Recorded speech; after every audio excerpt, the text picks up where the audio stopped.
الحمد لله رب العالمين، الصلاة والسلام على سيد المرسلين وعلى آله وصحبه أجمعين، أما بعد.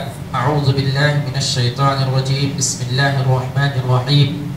أم تسألهم أجرا فهم من مغرم مثقلون أم عندهم الغيب فهم يكتبون فاصبر لحكم ربك ولا تكن كصاحب الحوت إذ نادى وهو مكظوم لولا أن تداركه نعمة من ربه لنبذ بالعراء وهو مذموم فاجتباه ربه فجعله من الصالحين وإن يكاد الذين كفروا ليزلقونك بأبصارهم لما سمعوا الذكر ويقولون إنه لمجنون وما هو إلا ذكر للعالمين. سورہ قلم کی آخری آیتیں. اللہ رب العالمین آگے فرما رہا ہے کفار و مشرکین کے تعلق سے، جو کہ اس دنیا کے اندر جو بھی چاہتے تھے کرتے تھے، اپنی منمانی زندگی گزارتے تھے. تو اللہ رب العالمین کو ان کا نقشہ کھینچتے ہوئے اللہ رب العالمین کہہ رہا ہے، نبی اکرم صلی اللہ علیہ وسلم سے خطاب ہے، ام تسألهم اجرا فهم من مغرم مثقلون، کیا تو ان سے کوئی اجرت چاہتا ہے جس کی وجہ سے یہ دبے جاتے ہیں. اللہ کے نبی صلی اللہ علیہ وسلم جو لوگوں کو دعوت دیتے، تبلیغ کا کام کرتے، تو اکثر و بیشتر لوگ آپ کی باتوں پر لبیک نہیں کہتے تھے.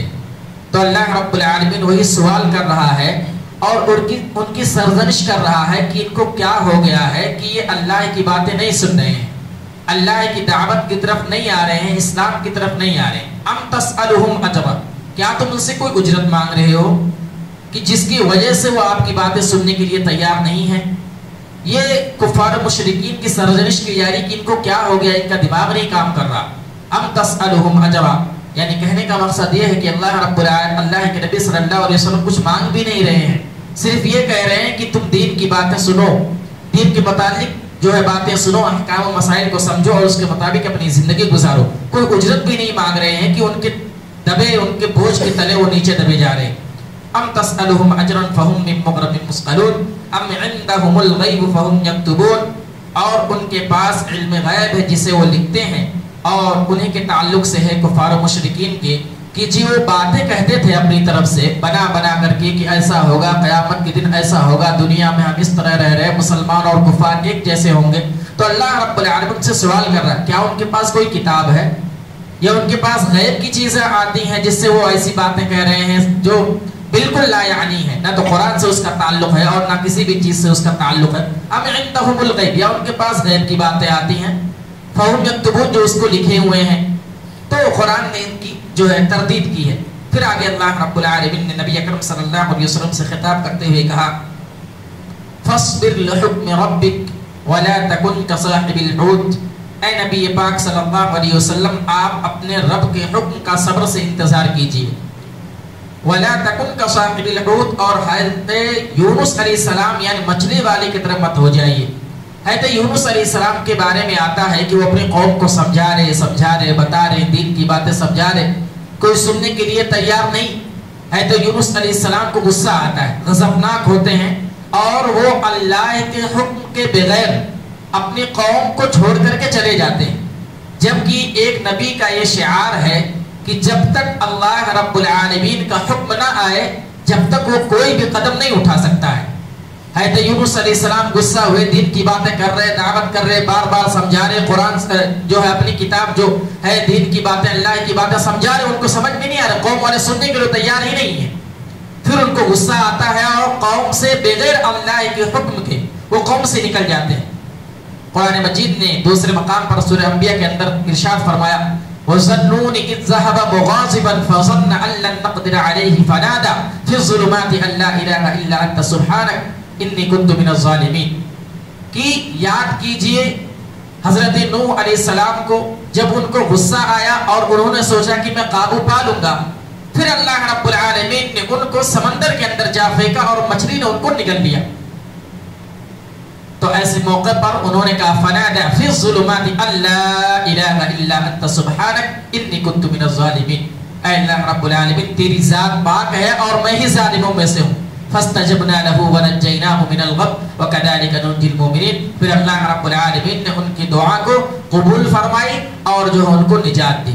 تو ایک نبی کا ایک شعار ہے کہ جب تک اللہ رب العالمین ان کو حکم نہ دے وہ کوئی بھی قدم نہیں اٹھا سکتے. نبی اکرم صلی اللہ علیہ وسلم کے بارے میں آتا ہے کہ جب لوگ مکہ سے ہجرت کر کے مدینہ جانے لگے تو سارے کے سارے صحابہ کرام اللہ کے نبی کے ماننے والے جو ساتھی تھے سب لوگ جانے لگے, لیکن نبی اکرم صلی اللہ علیہ وسلم ابھی رکے ہوئے, ابو بکر کو روکے ہوئے, ابھی مت جائیے. ابو بکر پوچھ رہے کیا ماجرا ہے, اے نبی پاک صلی اللہ علیہ وسلم ماجرا کیا ہے, سب لوگ جا رہے ہیں ہم لوگ کیوں رکے ہوئے؟ اللہ کے نبی صلی اللہ علیہ وسلم نے کہا ابھی مجھے حکم نہیں ہوا, ابھی مجھے یہاں سے جانے کا حکم نہیں ہوا, جب اللہ کا حکم آئے گا تب میں جاؤں. پھر اللہ رب العالمین نے ان کو بھی حکم دیا اور وہ گئے. تو یہ نبی کا ایک شعار ہے کہ جب تک اللہ رب العالمین کا حکم نہ آئے وہ کچھ نہیں کر سکتے, اپنے از خود اپنی طرف سے نہیں کر سکتے. یہ نبی کا معاملہ ہے کہ اللہ کا حکم کے بغیر نہیں کر سکتے, اور اللہ رب العالمین پکڑتا بھی ہے اس پر. حضرت یونس علیہ السلام کا ماجرا کیا ہوا, بنا حکم کے وہ قوم سے نکل گئے, اللہ رب العالمین نے ان کی پکڑ کی اور مچھلی کے نوالا بنا دیا, مچھلی کے اندر گئے اور وہاں سے دعا کی فی الظلمات اللہ الہ الا انت سبحانک, اللہ رب العالمین تیری ذات پاک ہے, مجھ سے خطا ہو گئی, مجھ سے غلطی ہو گئی, میں نے تیرے حکم کے بنا جو ہے اپنے قوم سے غصہ ہو کر کے چلے. تو اللہ رب العالمین کا حکم جب تک نہیں ہوتا نہیں کر سکتے. لولا ان تدارکہ نعمت من ربہ لنبذ بالعراء وهو مذموم. وہی حضرت یونس علیہ السلام کے بارے میں آتا ہے کہ اگر اللہ رب العالمین نے ان کی دعا قبول نہ کی ہوتی تو مذموم ہو گئے, ذلیل خوار ہو گئے ہوتے, لیکن اللہ رب العالمین نے ان کی دعا قبول کی. فاستباه ربه فجعله من الصالحین, اس کے رب نے پھر نوازا اور اسے نیکی کاروں میں کر دے, یعنی پھر ان کو رسالت سے سرفراز کیا گیا, پھر وہ دین کی باتیں لوگوں کو سمجھانے لگے اور بہت سارے لوگ اسلام جو ہے قبول کیے. وَإِنْ يَكَادُ الَّذِينَ كَفَرُوا لَيُزْلِقُونَكَ بِأَبْصَارِهِمْ لَمَّا سَمِعُوا الذِّكْرَ وَيَقُولُونَ إِنَّهُ لَمَجْنُونٌ. کفار و مشرکین کے بارے میں آتا ہے کہ کفار و مشرکین نبی اکرم صلی اللہ علیہ وسلم کو حاسدانہ نظر سے حسد کرتے ہوئے دیکھتے تھے, ایسا دیکھتے تھے, اور جب قرآن کو سنتے تھے تو کہتے یہ پاگل ہے, یہ کلام جو پڑھ رہا ہے یہ پاگلوں جیسا پڑھ رہا ہے, مجنون جیسا پڑھ رہا ہے.